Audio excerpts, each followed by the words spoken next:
আপনারা দেখছেন breaking news. ষষ্ঠ দফার প্রচারে আবার রাজ্যে আসছেন প্রধানমন্ত্রী। 2 দিনে মোট 6টি সভা করবেন। কোথায় কোথায়? রাজ্য বিজেপি সূত্রে খবর, ষষ্ঠ দফার প্রচারের জন্য রবিবার রাজ্যের 2টি জায়গায় সভা করার কথা মোদির। বাকি 4টি সভা রয়েছে সোমবার।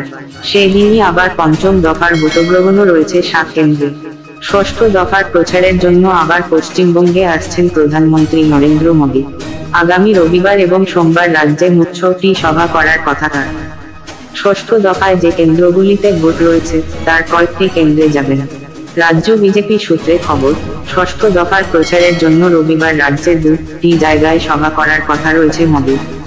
প্রথম সভাটি রয়েছে বাঁকুড়ায় বিজেপি প্রার্থী সুভাষ সরকারের সমর্থনে।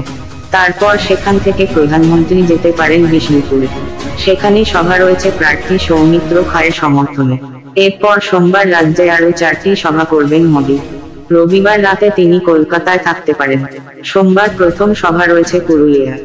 বিজেপি প্রার্থী জ্যোতির্ময় মাহাতোর সমর্থনে সভা করার পর তমলুক এবং ঘাটাল কেন্দ্রের জন্য একটি সভা করার কথা তার। সেখানে প্রচার করবেন দলের প্রার্থী অভিজিৎ গঙ্গোপাধ্যায় এবং হিরণ চট্টোপাধ্যায়ের সমর্থনে। তারপর সেখান থেকে মোদী যেতে পারেন ঝাড়গ্রামে তৃতীয় সভায়। সেখানে তার প্রচার করার কথা প্রার্থী প্রণত টুডুর সমর্থনে। সোমবার রাজ্যে চতুর্থ এবং শেষ সভাটি মোদীর করার কথা মেদিনীপুরে, প্রার্থী অগ্নিমিত্রা পালের সমর্থনে। সব কটি কেন্দ্রেই ভোট রয়েছে আগামী 25শে মে।